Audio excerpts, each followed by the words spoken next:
안녕하세요. 놀라운 논란의 미스터 논란입니다. 최근 토트넘의 문제에 대해서 수많은 언론들이 이야기를 하고 있습니다. 그런데 사실은 좀 정확하게 살펴볼 필요가 있습니다.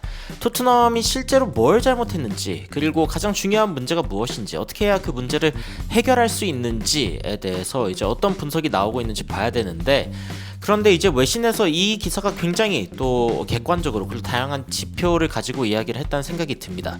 이 토트넘과 뉴캐슬전 아주 절망한 이유만은 없는 이유가 무엇인지, 그리고 실제로 토트넘이 희망을 가질 수 있는 부분이 어디에 있는지 바로 들어가 보시죠.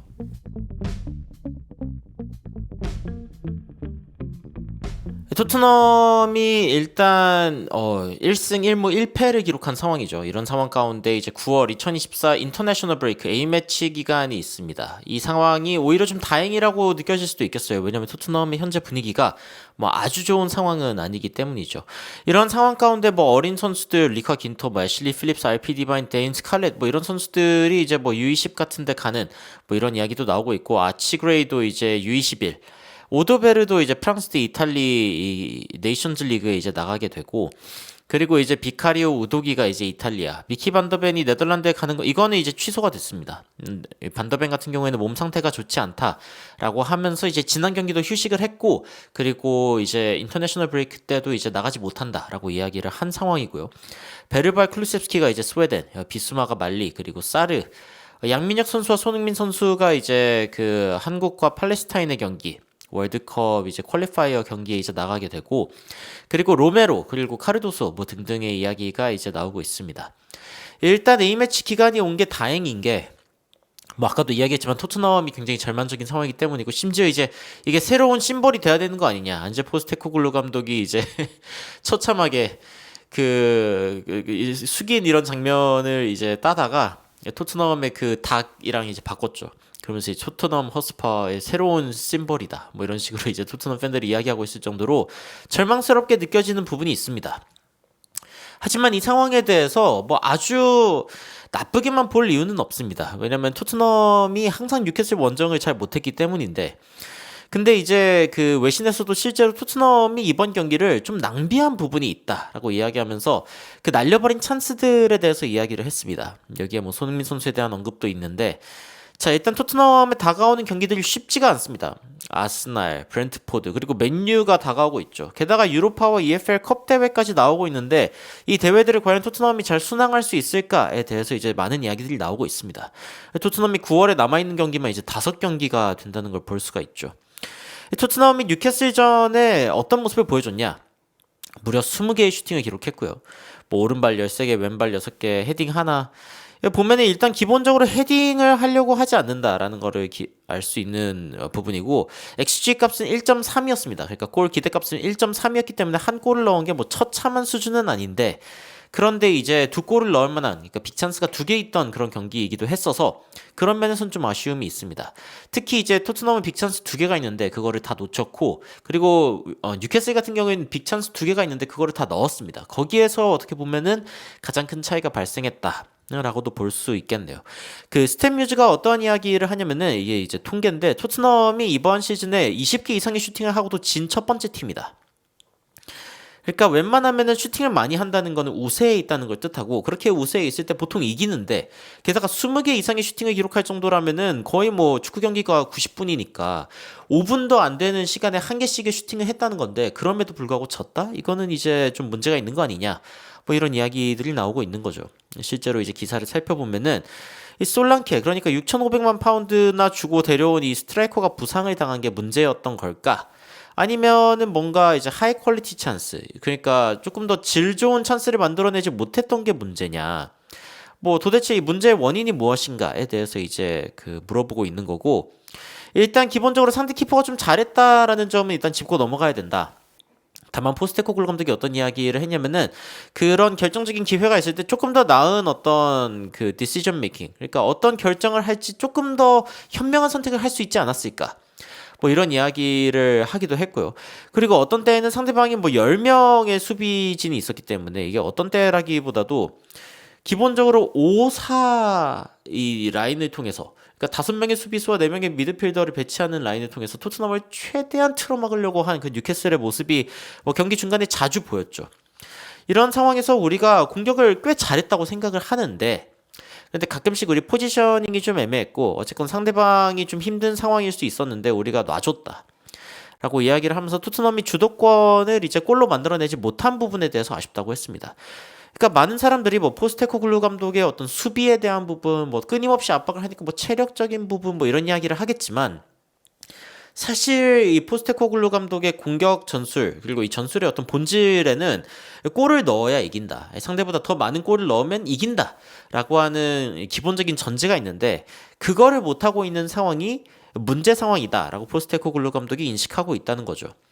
특히 이제 박스가 굉장히 그 선수들이 수비로 밀집된 상황에서 또 재밌는 통계가 하나 있는데 이 토트넘의 박스 그러니까 상대방 박스 안에서 가장 많은 터치를 기록한 팀이 어디냐?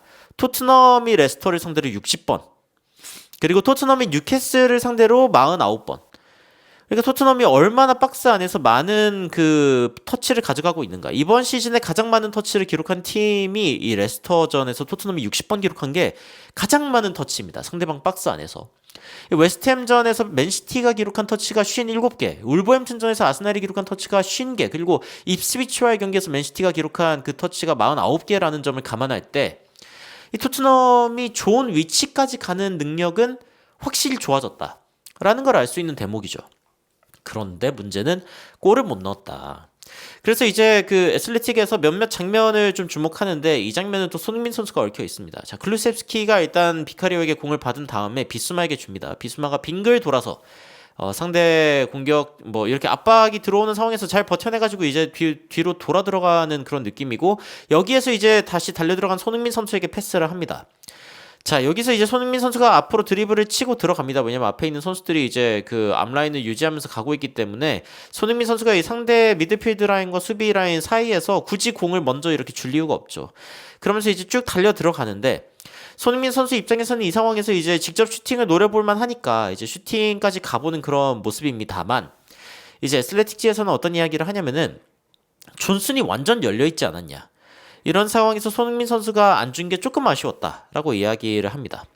뭐 물론 이렇게 결과론적으로 놓고 보면 아쉬울 수 있지만 일단 한 점 뒤처진 상황에서 토트넘에서 가장 좋은 골 결정력을 가지고 있는 선수가 손흥민 선수이기 때문에 이 상황에서 뭐 슈팅 시도하는 거 뭐 그렇게 이상한 일은 아닙니다. 심지어 이제 박스 안까지 들어왔고 꽤 강하게 찬다면 들어갈 수도 있기 때문에 그런데 이제 닉포프 골키퍼에게 정면으로 가버리는 상황이 되면서 이 기회가 좀 무산된 그런 상황이 있었습니다.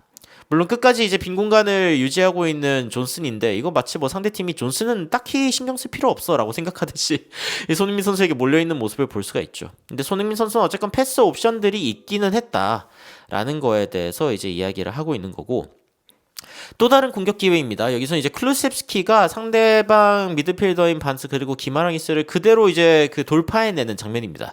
이런 장면이 몇 번 있었는데 그 다음에 이제 존슨에게 연결을 했고 존슨이 크로스를 합니다. 그런데 크로스 이제 높은 크로스죠. 땅볼 크로스가 아니라요. 높은 크로스를 전달합니다. 근데 문제는 토트넘의 높은 크로스를 받아먹을 수 있는 선수가 없다는 겁니다. 이 끝에 누가 있었죠? 오도베르가 가는데 오도베르는 일단 윙어이고 그리고 단신이고 뭔가 헤딩을 주 무기로 가지고 있는 선수가 아니기 때문에 이 상황에서 어떻게 처리해야 되는지도 굉장히 좀 난감해하는 그러니까 이제 반대편 각도로 보면 어떤 상황이냐면 이거 무릎으로 칠지 머리로 칠지 약간 결정장애가 오는 그런 느낌이었는데 이게 사실 헤딩했으면 들어가지 않았겠냐 뭐 이런 식의 이야기가 이제 토트넘 이 공격의 분석에서 나오고 있습니다. 그러니까 좋은 기회들이 분명히 있었지만 낭비됐다 라는 이야기가 나오고 있는 대목인 거죠. 또 다른 부분 브레넌 존슨이 이제 그 고든에게 온 공을 잘 압박해가지고 뺏어내면서 토트넘의 역습이 시작되는 부분입니다. 71분 장면인데 그래서 존슨이 굉장히 빠른 속도로 안쪽으로 쭉 들어가는데 이제 마지막으로 패스를 주는 장면에서 손흥민 선수한테 이제 잘 갔으면 좋았겠지만 기마랑이스에게 막혀버리면서 공격이 무산되는 부분입니다. 근데 이 부분도 조금 더 빠른 판단 그리고 좋은 판단이 있었으면은 충분히 좋은 공격 기회로 만들 수 있는 장면 아니었겠냐. 토트넘의 낭비된 공격 기회 중에 하나다라는 평가를 받았고요. 그리고 존슨이 또 문제가 뭐였냐면은 페드로 포로가 슈팅을 해가지고 이게 이제 상대방 맞고 딱 나왔을 때 이때 존슨의 발에 떨어집니다. 존슨이 이 상황에서 굉장히 좋은 플릭을 통해서 이 덴번을 제쳐내고 슈팅을 할 수 있는 기회가 있었는데 이거를 관중석에다가 팬 서비스로 날려버리는 그런 장면이 있었죠. 그러니까 이런 장면들을 봤을 때 토트넘의 공격 기회가 없어서 혹은 공격의 어떤 그 전개 과정, 전술이 문제가 있어서 그런 게 아니라 개개인의 어떤 마무리 혹은 판단 후반에 대해서 조금 더 예리하게 가져갈 수 있는 부분, 침착하게 가져갈 수 있는 부분이 있었지만 그러지 못했다. 존슨도 앞에 상황에서 왜 패스가 안 왔는지 불만이 갖기 어려운 게, 이런 상황에서 날려버린다면 어떤 동료들이 믿고 공을 줄 수 있을까요? 여하튼 아쉽다는 거고, 그리고 드라구신 같은 경우 이번 경기에 또 나쁘지 않았다라는 평가를 받았습니다. 특히 이제 클루셉스키나 오도베르 이런 선수들이 이제 달려 들어가는 상황에서 롱볼을 주면서 이제 토트넘의 결정적인 기회가 10분에 나오는 장면도 있었는데, 근데 여러분들이 이 장면 기억하실지 모르겠지만 저 이 장면 보고 완전 복장이 터졌었거든요. 클루셉스키가 오도베르의 첫 터치를 만지면서 이 앞에 상황에서 이제 그 오도베르가 공을 만지는 상황에 클루셉스키가 이제 더 전진해 있던 상황이었기 때문에 옵사이드에 걸려버리고 맙니다. 그러면서 또 공격 기회가 하나 날아가죠. 아니 이거 오도베르가 그냥 몰고 들어갔으면은 혹시 모르죠. 뭐 골을 넣었을지도. 그리고 그 골을 넣었더라면은 그 뒤에 이제 그 오도베르가 보여줬던 약간 좀 침착하지 못한 상황에서의 슈팅이라던가 아니면 좋은 기회에서 패스를 하지 않는 그런 모습들도 아마 줄어들었을 것 같습니다. 이런 좋은 기회가 이 좋은 기회를 날렸다는 것 자체가 이 젊은 선수에게 또 많은 압박감을 줄 수 있었겠죠. 클루셉스키의 판단 미스 이런 것들에 대한 이야기도 나왔습니다. 이 기사에서 결국에는 어떤 이야기를 하냐면은 레스터전이랑 사실상 좀 비슷하다. 그러니까 굉장히 많은 기회를 가져갔지만 이제 그 골을 못 넣은 그 이야기가 토트넘에서 지속되고 있고, 포스테코글루 감독은 아마 이제 아스날과의 경기가 펼쳐지는 9월 15일 날 솔랑케가 제발 돌아오기를 바랄 거다라는 이야기와 함께 근데 솔랑키가 돌아온다 하더라도 공격적인 문제를 다 이제 풀 수 있을까? 사실 가장 큰 문제는 이제 converting territory into great goal scoring opportunities. 그러니까 많은 점유율을 가져가면서 상대방을 압박하고 그 상대방의 어떤 그 지역에서도 공을 잡고 이런 것들 굉장히 좋은데 그거를 좋은 골 기회로 만들어내고 해야 되는데 토트넘이 너무 먼 거리에서 슈팅하는 게 좀 많아졌다라는 그런 지적도 나오고 있습니다. 지금 토트넘의 통계를 살펴보면요. 이 팀은 강팀입니다. 맨체스터 시티보다도 코너킥을 13개나 더 얻은 팀이 토트넘이고요. 그리고 이제 크로스를 74번. 이게 뭐 이제 대부분 땅볼 크로스겠지만 여하튼 74번씩이나 기록한 팀이 토트넘입니다. 이런 상황에서 마지막 마무리가 안 되고 있다. 그 XG 필로소피라는 데에서도 이제 이런 통계를 냈습니다. 토트넘이 뉴캐슬을 상대로 20개의 슈팅을 기록했지만 단 2개의 슈팅이 그 10% 이상의 득점 확률을 가져가는 그런 찬스였다.